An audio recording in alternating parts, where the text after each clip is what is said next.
facial veins. The two facial veins provide the venous drainage of the face. Each vein begins near the middle angle of the eye and the inferior border of the orbit as the continuation of the angular vein.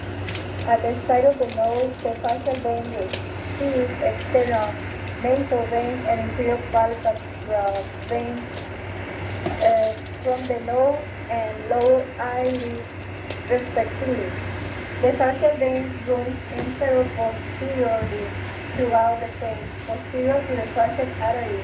Tributaries of the facial vein include the deep facial vein, which drains the venous plexus of the infratemporal fossa anteriorly, and the superior and inferior labial vein, which drain the upper and lower lips, inferior to the margin of the mandible.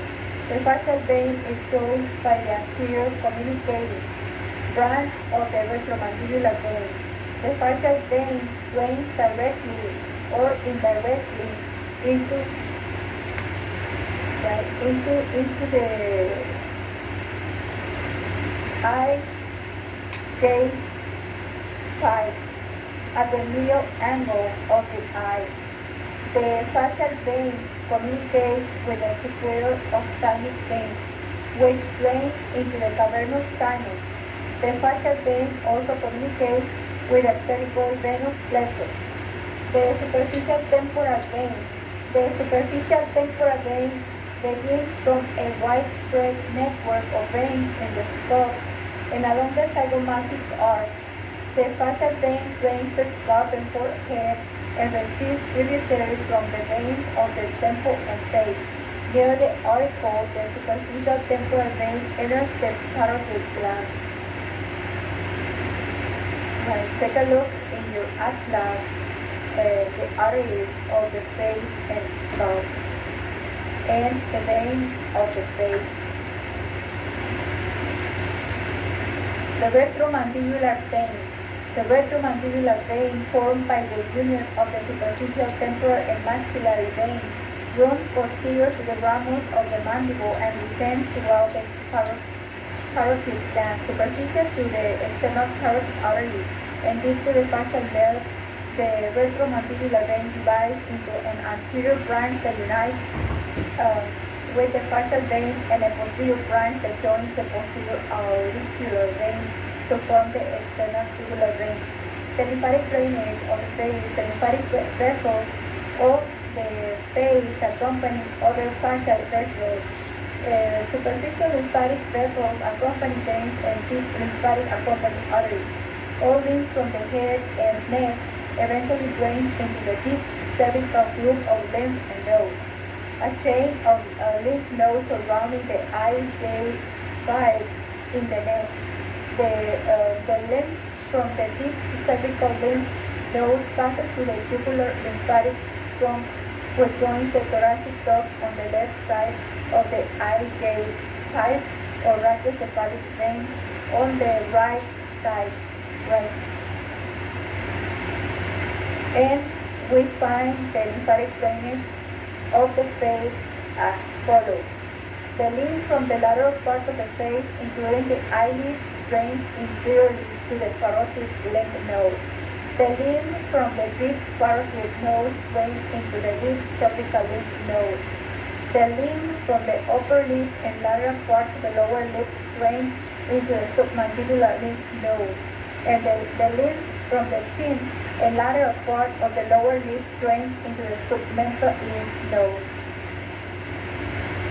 The parotid gland, the largest of the three paired salivary glands, is enclosed within a soft facial capsule, the parotid sheath, derived from the investing layer of deep cervical fascia. The parotid gland has an irregular shape because the area occupied by the gland, the parotid disc, is anterior to the external acoustic meatus, where it is wedged between the ramus of the mandible and the mastoid process. The apex of the parotid gland is posterior to the angle of the mandible, and its base is related to the zygomatic arch. The lateral surface of the parotid gland is almost flat and is subcutaneous.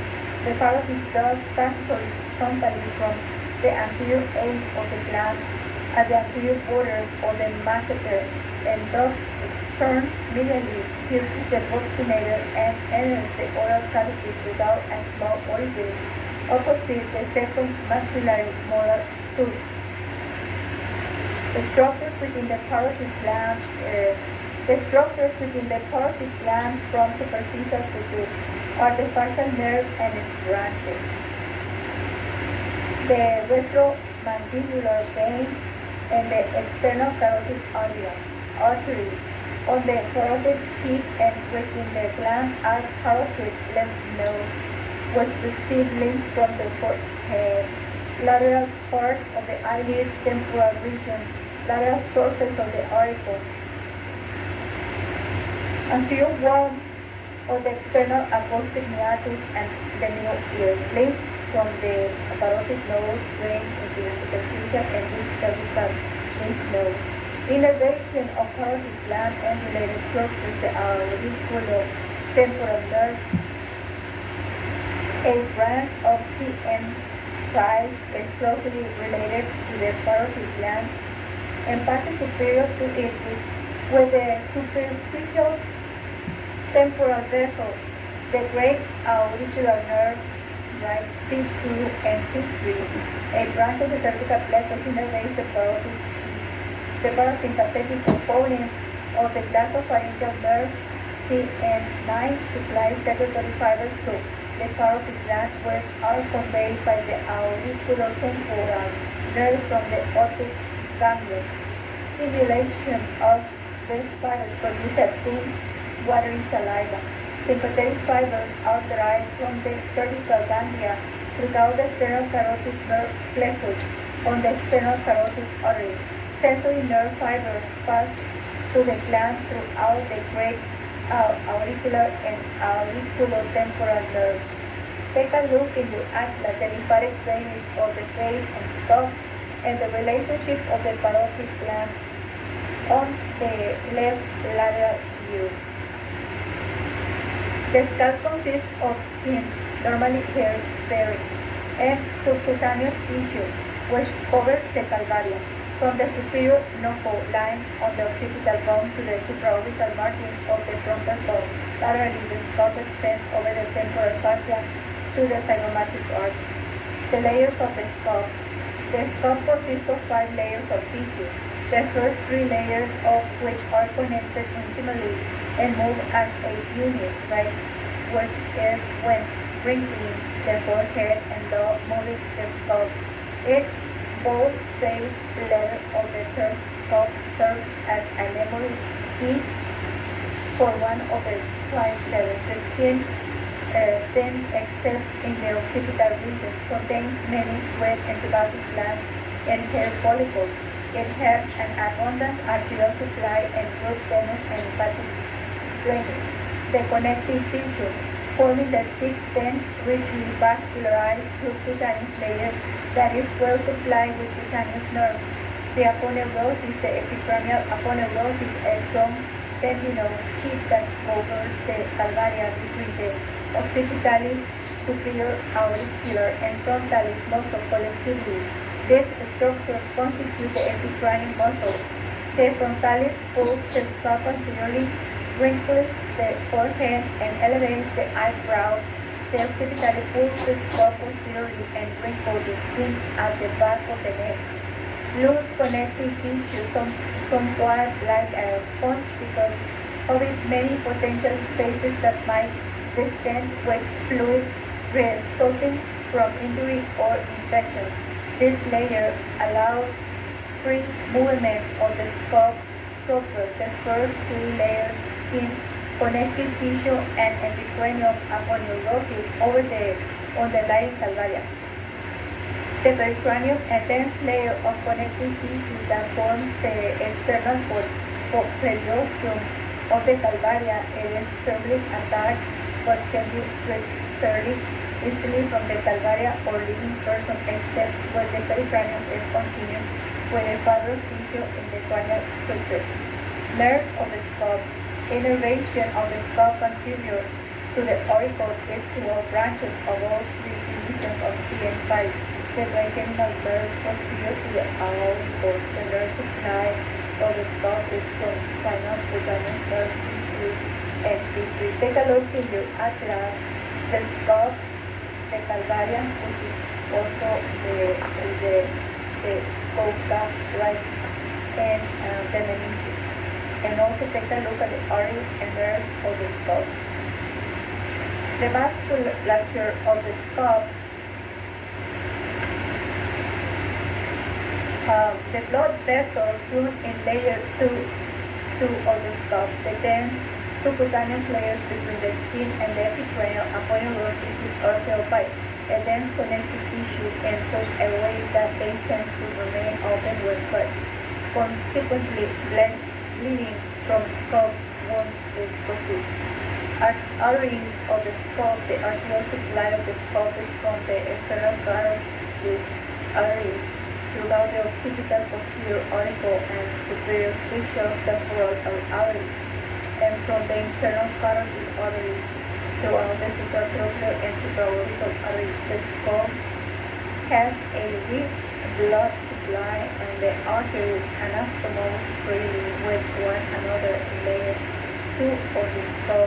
The dense subcutaneous connective tissue layer, veins of the skull.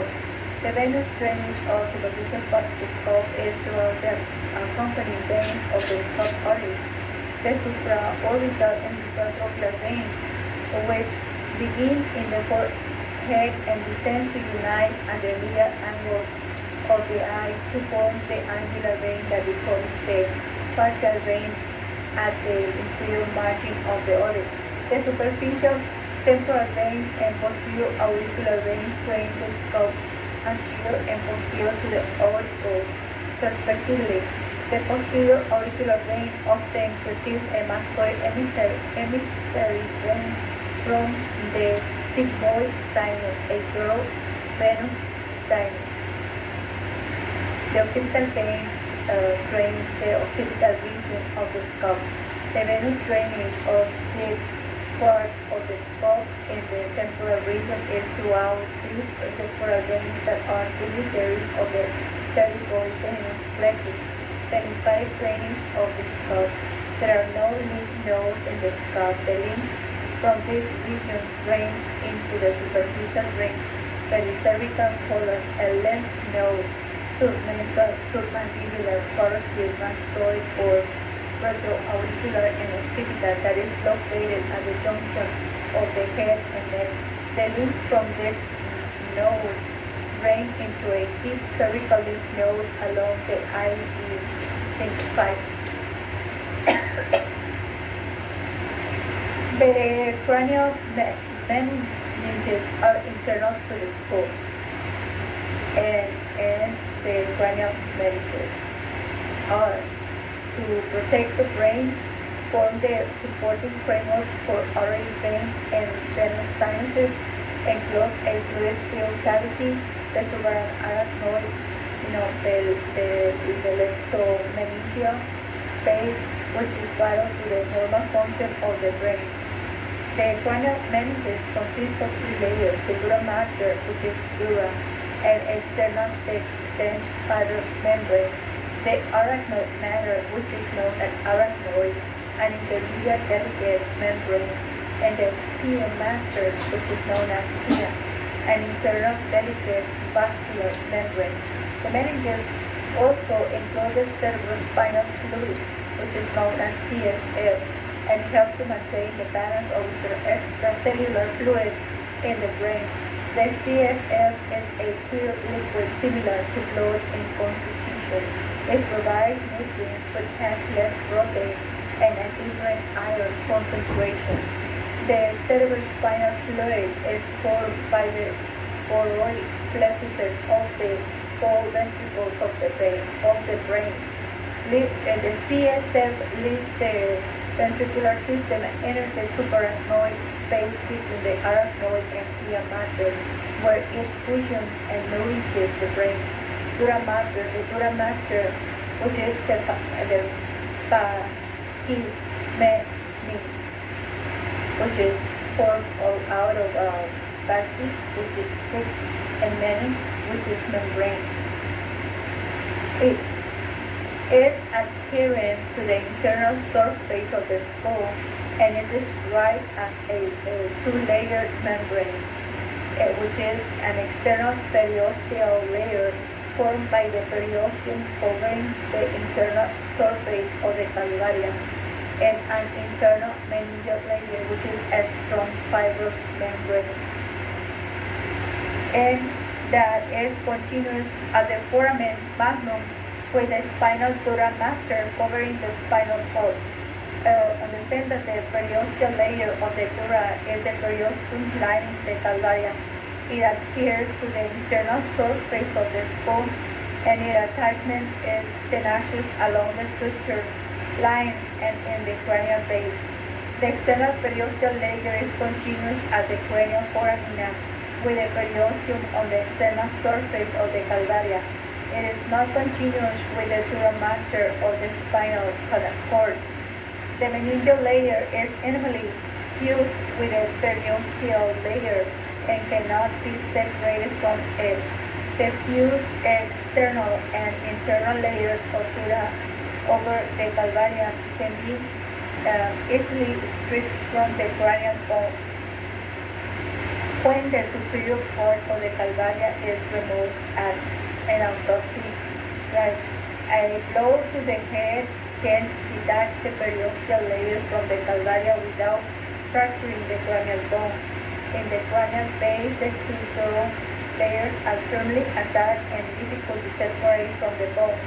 Consequently, a fracture of the cranial base usually tears the dura and results in leakage of the CSF, the internal part of the meningeal layer of dura. The dura-border cell layer is composed of flattened fibroblasts that are separated by large extracellular spaces. This layer constitutes a plane of structural weakness at the dura-arachnoid junction. The dura enfolding or reflections, the internal meningeal layer of dura draws away from the external periosteal layer of dura to form dura enfoldings, which are reflections, which separate the regions of the brain from each other. The largest of these septa is the cerebral pulse. Take a look in your atlas, the meninges, and the relationship to the calvaria, which is the corpuscle, the brain, and the spinal cord. And also the external surface of the dura mater, the arachnoid granulation, and dural folding, the reflections, and the dural venous sinuses. Take a look at all of this, right? Take a look at the medial view, the dural venous sinuses, and their communication. And so we were talking in regard of the largest of these septa, right, is the cerebral pulse, right, which is also known as pulse cerebri. The dural enfoldings divide the cranial cavity into compartments that support parts of the brain. The dural enfoldings include the cerebral pulse, right? The cerebellar. We were talking about the dural enfoldings, right? And the dural enfoldings include the cerebral pulse, right? Which is also known as the pulse cerebri, and also the cerebellar sensorium, the cerebellar sensorium, which is the sensorium cerebelli, right? The cella diaphragma, which is the diaphragma cella. The pulse is the Latin term for a sickle. Thus the pulses are sickle-shaped structures. The cerebral pulse, the largest dural reflection, lies in the longitudinal fissure and separates the right and left cerebral hemispheres. The cerebral pulse attaches in the median plane to the internal surface of the calvaria from the frontal crest of the frontal bone and crystal galley of the ethmoid bone anteriorly to the internal occipitally protuberance posteriorly. The cerebral pulse ends by becoming continuous with the cerebellar tentorium.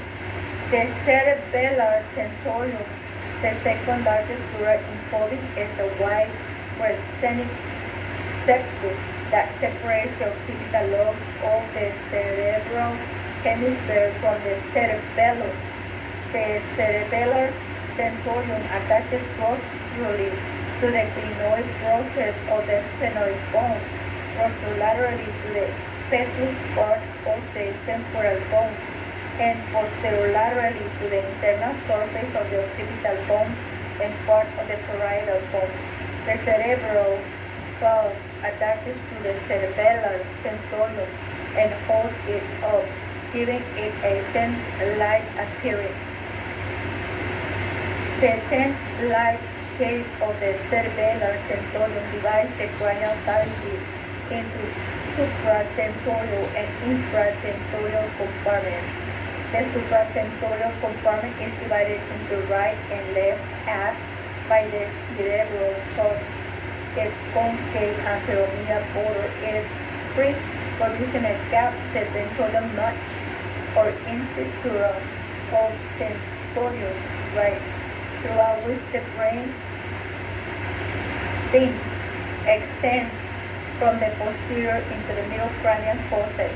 The cerebellar pulse is a vertical dural enfolding that lies inferior to the cerebellar tentorium in the posterior part of the posterior cranial fossa.